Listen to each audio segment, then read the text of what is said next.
കൂടുതൽ വാർത്തകളും വീഡിയോകളും കാണാൻ ഈ ചാനൽ സബ്സ്ക്രൈബ് ചെയ്യുക. കൂടെ ബെൽ ബട്ടൺ അമർത്തുക. ഏഷ്യ ലൈവ് ടിവിയിലെ ഫെങ്ഷു പ്രോഗ്രാമിലേക്ക് ഏവർക്കും സ്വാഗതം. ഇപ്പോൾ നമ്മുടെ കയ്യിൽ പണം നിൽക്കുന്നില്ല. അതിപ്പോൾ നമ്മുടെ പേഴ്സിലായാലും ശരി തന്നെ, നമ്മുടെ വീട്ടിലായാലും ശരി തന്നെ.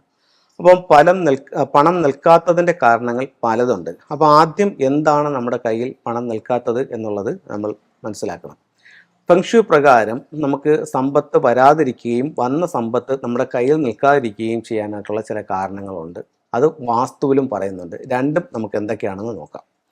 ഒന്ന്, ഒരു വീടിനെ സംബന്ധിച്ചിടത്തോളം നമ്മൾ എന്ത് പറഞ്ഞാലും ചുവരില്ലാതെ ചിത്രം വരയ്ക്കാൻ പറ്റില്ല എന്ന് പറയുന്നത് പോലെ നമ്മളുടെ വീടെന്ന് പറഞ്ഞു കഴിഞ്ഞാൽ അത് അത്രത്തോളം പ്രാധാന്യമാണ്. വീടെന്ന് പറയുന്നത് പലർക്കും പലതാണ്. ചിലർക്ക് അതൊരു ചെറിയ ഒരു ഒറ്റമുറിയായിരിക്കും. അതാണെങ്കിൽ പോലും അത് നമുക്ക് അതിന് അത്രത്തോളം അതിൻ്റെതായ രീതിയിൽ കാത്തു കഴിഞ്ഞാൽ ആ ഒരു ഒറ്റമുറിയിൽ നിന്ന് തന്നെ ഒരുപാട് മുറികളുള്ള വലിയൊരു വീട്ടിലേക്ക് മാറാനായിട്ട് ആ ഒരു ഒറ്റമുറി തന്നെ നമ്മളെ സഹായിക്കും. അതേസമയം ഒരുപാട് മുറികളുള്ള വലിയ വീടാണെങ്കിലും അത് വാസ്തു തെറ്റിച്ചാണ് ചെയ്യുന്നതെന്നുണ്ടെങ്കിൽ അത് നമ്മളെ സാമ്പത്തികമായി ബുദ്ധിമുട്ടിലേക്ക് കൊണ്ടുപോവുകയും ചെയ്യും. അപ്പോൾ വാസ്തു അതിൻ്റെ ദിക്കുകൾ വളരെ മർമ്മപ്രധാനമാണ്. അതെല്ലാവരും ഒന്ന് ശ്രദ്ധിച്ച് പോയി കഴിഞ്ഞാൽ നല്ല രീതിയിലുള്ളൊരു ജീവിതം മുന്നോട്ട് കൊണ്ടുപോകാനായിട്ട് ഇത് നമുക്ക് സാധിക്കുന്നതാണ്. അപ്പോൾ നമുക്ക് ഒരു സ്ക്വയറായിട്ടുള്ള ഒരു വീടെടുക്കാം. നമ്മുടെ കയ്യിൽ പണം നിൽക്കാത്തതിൻ്റെ വാസ്തുപരമായിട്ടുള്ള കാര്യം എന്തെന്നുള്ളതാണ് ഫസ്റ്റ് പറയുന്നത്. തെക്ക് വശം, വടക്ക് വശം, പടിഞ്ഞാറ്, കിഴക്ക്, 4 മൂല. തെക്ക് പടിഞ്ഞാറ് മൂല, വടക്ക് പടിഞ്ഞാറ് മൂല, വടക്ക് കിഴക്ക് മൂല, തെക്ക് കിഴക്ക് മൂല. ഇതാണ് 4 മൂലകൾ. അപ്പോൾ ഒരു വീടിനെ സംബന്ധിച്ചിടത്തോളം വടക്ക് കിഴക്ക് ഭാഗത്തു നിന്നൊരു ഊർജം വന്ന് തെക്ക് പടിഞ്ഞാറ് ഭാഗത്ത് സ്റ്റോർ ചെയ്യുന്നതാണ് വാസ്തുവിൽ പറയുന്നത്. അപ്പോൾ ഒരു വീടിനെ സംബന്ധിച്ചിടത്തോളം തെക്കു പടിഞ്ഞാറ് മൂല നഷ്ടപ്പെട്ടു പോയി, അല്ലെങ്കിൽ തെക്കു പടിഞ്ഞാറ് മൂല നിർമ്മിതിയിൽ അവർ ഒഴിവാക്കിയാണ് വീട് നിർമ്മിച്ചിരിക്കുന്നതെന്നുണ്ടെങ്കിൽ ഈ വീട്ടിൽ പൈസ നിൽക്കില്ല.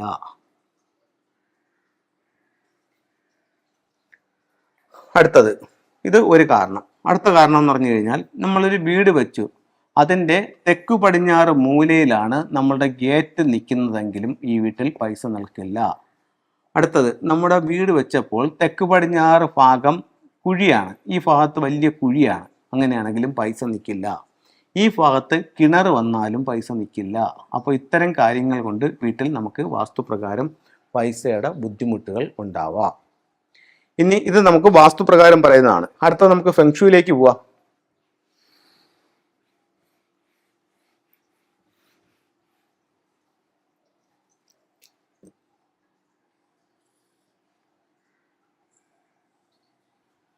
ഫെങ്ഷു പ്രകാരം സമ്പത്തിന്റെ ദിക്ക് ഏതാണ്? തെക്ക് കിഴക്ക് കോർണർ. ഒരു വീടിൽ തെക്ക് കിഴക്ക് ഭാഗം നഷ്ടപ്പെട്ടു പോയി, തെക്ക് കിഴക്ക് ഭാഗം നഷ്ടപ്പെട്ടു പോയാൽ സാമ്പത്തികമായി ബുദ്ധിമുട്ടുകൾ അവിടെ ഉണ്ടാവും. അതുപോലെ തെക്ക് കിഴക്ക് ഭാഗത്ത് നമുക്ക് സെപ്റ്റിക് ടാങ്ക് വന്നാലും സാമ്പത്തികമായി ബുദ്ധിമുട്ടുകൾ കടക്കെണിയിലേക്ക് പോകാനുള്ള സാധ്യതയുണ്ട്. അപ്പോൾ ഇത്തരം കാരണങ്ങളാൽ നമുക്ക് വീട്ടിൽ എന്താ നിൽക്കുന്നത്? പൈസ നിൽക്കത്തില്ല. വീട്ടിൽ പൈസ നിൽക്കത്തില്ല എന്ന് പറഞ്ഞാൽ പേഴ്സിലും പൈസ കാണത്തില്ല. അപ്പോൾ ഇത്തരം കാരണങ്ങൾ കൊണ്ടുണ്ടാവാം. ഇനി നമുക്ക് ഒരു വീട് പോയി നമ്മൾ കൺസൾട്ട് ചെയ്തപ്പോഴത്തേക്കും ആ വീടിൻ്റെ വാസ്തുപരമായിട്ട് നമ്മൾ പുറമേ നിന്ന് നോക്കുമ്പോൾ ഈ ഭാഗത്തെങ്ങും യാതൊരു പ്രശ്നവുമില്ല. ഇപ്പം നമ്മൾ പ്രശ്നങ്ങൾ പറഞ്ഞ എവിടെയൊക്കെയാണ് പ്രശ്നങ്ങൾ പറഞ്ഞതെന്ന് പറഞ്ഞു കഴിഞ്ഞാൽ, ഒന്ന് പറഞ്ഞത് തെക്ക് കിഴക്ക് ഭാഗത്ത് സെപ്റ്റിക് ടാങ്കോ ടോയ്ലറ്റോ വന്ന സാമ്പത്തിക പ്രശ്നം, തെക്ക് പടിഞ്ഞാറ് ഭാഗം മിസ്സിങ്ങോ കിണറോ അവിടെ ഗേറ്റോ ഒക്കെ വന്നാലും സാമ്പത്തിക പ്രശ്നം. അപ്പോൾ ഒരു വീട് നോക്കി, ഇവിടെ എങ്ങും നമുക്കൊരു പ്രശ്നവും ഇല്ല, പക്ഷെ എന്നാലും വീട്ടിൽ പൈസ നിൽക്കുന്നില്ല. അപ്പോൾ അങ്ങനെ ഒരു സാഹചര്യം വരുമ്പോൾ ഇത് നമ്മൾ പുറമേ ഒന്ന് നോക്കിയതാണ്, എന്തെങ്കിലും കുഴപ്പമുണ്ടോ എന്ന് നോക്കിയതാണ്. അപ്പം പുറമേ കുഴപ്പമില്ല. അപ്പോൾ നമുക്ക് ഉള്ളിൽ എന്തോ കുഴപ്പമുണ്ട്, പക്ഷെ നമ്മുടെ പ്രഥമ ദൃഷ്ടിയാൽ നമുക്കത് കാണാനും സാധിക്കുന്നില്ല. അപ്പോൾ അത്തരത്തിലുള്ളൊരു സന്ദർഭത്തിൽ നമ്മൾ എന്താ ചെയ്യേണ്ടത്? വീടിൻ്റെ ഫ്ലൈയിങ് സ്റ്റാർ എടുക്കുക.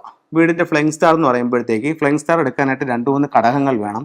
ഒന്ന്, വീടിൻ്റെ കൃത്യമായിട്ടുള്ള പ്ലാൻ വേണം. 2, എന്ത് വേണം? വീട് പണി കഴിപ്പിച്ച കാലഘട്ടം, ഏത് വർഷത്തിലാണ് നമ്മൾ ആദ്യമായിട്ട് അതിനകത്ത് പാല് കാച്ചി കയറിയ എന്നുള്ള കാലഘട്ടം. അത് ഇപ്പോഴത്തേക്ക് 2010. അത് കഴിഞ്ഞിട്ട് നമ്മൾ വീടിൻ്റെ പ്ലാൻ കിട്ടി, വീട് നിർമ്മിച്ച കാലഘട്ടം കിട്ടി, വീടിൻ്റെ ഫേസിങ് ഡിഗ്രി, എത്ര ഡിഗ്രിയിലാണ് വീട് ഫേസ് ചെയ്യുന്നതെന്നുള്ള കണക്ക് കിട്ടണം.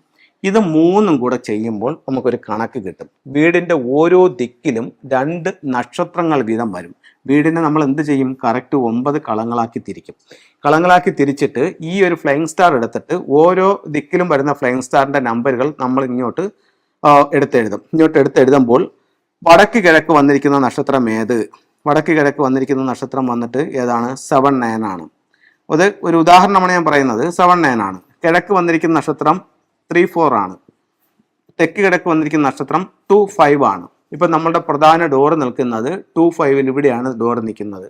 അപ്പോൾ നമ്മൾ കണ്ടുപിടിച്ചു ഇവിടുത്തെ പ്രശ്നത്തിന്റെ കാരണം എന്ന് പറയുന്നത് ഈ ഫ്ലൈയിങ് സ്റ്റാർ നമ്പറിലെ 2, 5 കോമ്പിനേഷനിൽ നിങ്ങളുടെ ഡോറ് വന്നത് കൊണ്ടാണ് നിങ്ങൾക്ക് നഷ്ടങ്ങൾ, പൈസ നിൽക്കാത്തത്. അപ്പം ഈ നക്ഷത്രങ്ങൾക്ക് ഓരോന്നിനും ഓരോ സ്വഭാവമുണ്ട്. ഇതെന്ന് പറയുമ്പോൾ ശരിക്ക് പൈസ വരും, നമ്മുടെ വീട്ടിൽ മംഗളകാര്യങ്ങൾ നടക്കും, നമുക്ക് നാളേക്ക് അഭിവൃദ്ധി ഉണ്ടാവും. ഇതെന്ന് പറയുമ്പോഴത്തേക്ക് വിദ്യാഭ്യാസപരമായിട്ട് മുന്നോട്ട് പോകും. ഇതാകുമ്പോഴത്തേക്ക് പറഞ്ഞാൽ ടോട്ടൽ ലോസ്, എന്തിലെ തൊട്ടാലും നഷ്ടങ്ങൾ. അപ്പം ഇതിൽ എവിടെയാണ് നമ്മളുടെ ഡോർ എന്നുള്ളത് കണ്ടുപിടിച്ചപ്പോൾ നമ്മുടെ പ്രശ്നം മനസ്സിലായി. അപ്പം നമുക്ക് 2 ഓപ്ഷൻ ഉണ്ട്. ഒന്നുകിൽ ഈ ഡോർ ഇവിടെ നിന്ന് മാറ്റുക. ഡോർ ഇവിടെ നിന്ന് മാറ്റുകയാണെങ്കിൽ എവിടെ വെക്കാൻ പറ്റും? ഇവിടെ വെച്ചാൽ എന്ത് കിട്ടും? സർവ്വ ഐശ്വര്യങ്ങളും മംഗളകാര്യങ്ങളും ഉണ്ടാവും. ഇവിടെ ആണെങ്കിലോ വിദ്യാഭ്യാസപരമായിട്ട് നേട്ടം ഉണ്ടാവും. എന്തായാലും നമ്മൾ ഡോറ് മാറ്റാൻ തീരുമാനിച്ചെങ്കിൽ പിന്നെ ഈ ഭാഗത്ത് കൊണ്ടുവരുന്നതാണ് നല്ലത്. അതല്ല, നമ്മളൊരു വാടക വീട്ടിലാണ് താമസിക്കുന്നത്, ഇവിടെ തൊടാൻ പറ്റില്ല. അങ്ങനെയാണെങ്കിൽ നമുക്ക് എന്ത് ചെയ്യാൻ പറ്റും? ഇവിടെ ഈ പറയപ്പെടുന്ന 2, 5 കോമ്പിനേഷന്റെ റെമഡികൾ നമുക്ക് ഈ പറയപ്പെടുന്ന ദിക്കുകളിൽ ഉപയോഗിച്ചുകൊണ്ട് ഈ ദോഷത്തെ ഒരു പരിധി വരെ മറികടക്കാനായിട്ട് സാധിക്കും. ബാക്കി നമുക്ക് ലിവിങ് റൂമിൽ ടൂൾസുകൾ വെച്ച് എൻഹാൻസ് ചെയ്യണം. അപ്പം ഈ സ്റ്റാർ അവിടെ തന്നെ നിൽക്കും, പക്ഷേ സ്റ്റാറിന്റെ എനർജി പരമാവധി നമുക്ക് കുറയ്ക്കാൻ പറ്റും. എന്നിട്ട് നമുക്ക് ഫെങ്ഷുയുടെ ടൂളുകളും കൂടെ വെച്ച് കഴിഞ്ഞാൽ നമ്മുടെ പ്രശ്നങ്ങളില്ലാതെ മുന്നോട്ട് പോകാനും എത്രയും പെട്ടെന്ന് തന്നെ നമ്മളുടെ സ്വന്തമായിട്ടുള്ളൊരു സ്ഥലത്തേക്ക് നമുക്ക് മാറാനോ അല്ലെങ്കിൽ പുതിയൊരു വീട് നമുക്ക് വാസ്തുപ്രകാരം ചെയ്യാനോ അല്ലെങ്കിൽ നല്ല സ്ഥലത്തേക്ക് എൻട്രൻസ് മാറ്റാനോ ഉള്ള ഒരു ഇത് നമുക്ക് കിട്ടും. അപ്പം ആ രീതിയിൽ നമുക്ക് കാര്യങ്ങൾ ചെയ്യാവുന്നതാണ്.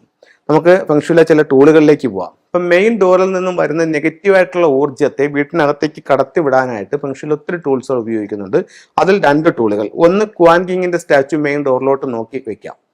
2 എന്ന് പറയുന്നത് ഒരു ബാക്കോ മിററും അതിന്റെ ലെഫ്റ്റും റൈറ്റും ഓരോ ഫ്യൂഡോഗിന്റെ സിമ്പലുമായിട്ട് നമുക്ക് വെക്കാം. ബാക്കോ മിറർ വന്നിട്ട് ഇതേപോലെ വെക്കാം. മെയിൻ ഡോറിന്റെ മുകളിൽ വെക്കാം. അതിന്റെ ലെഫ്റ്റിൽ ഇതിലത്തെ ഒരു ഫ്യൂഡോഗ്സ് വെക്കാം, റൈറ്റിലും ഒരു ഫ്യൂഡോഗ് വെക്കാം. ഇത് നല്ലൊരു സിമ്പിളായിട്ട് ഫെങ്ഷുയിൽ കണക്കാക്കുന്നുണ്ട്. അപ്പം നമുക്കിത് ബാക്കോ മിറർ വെക്കാം.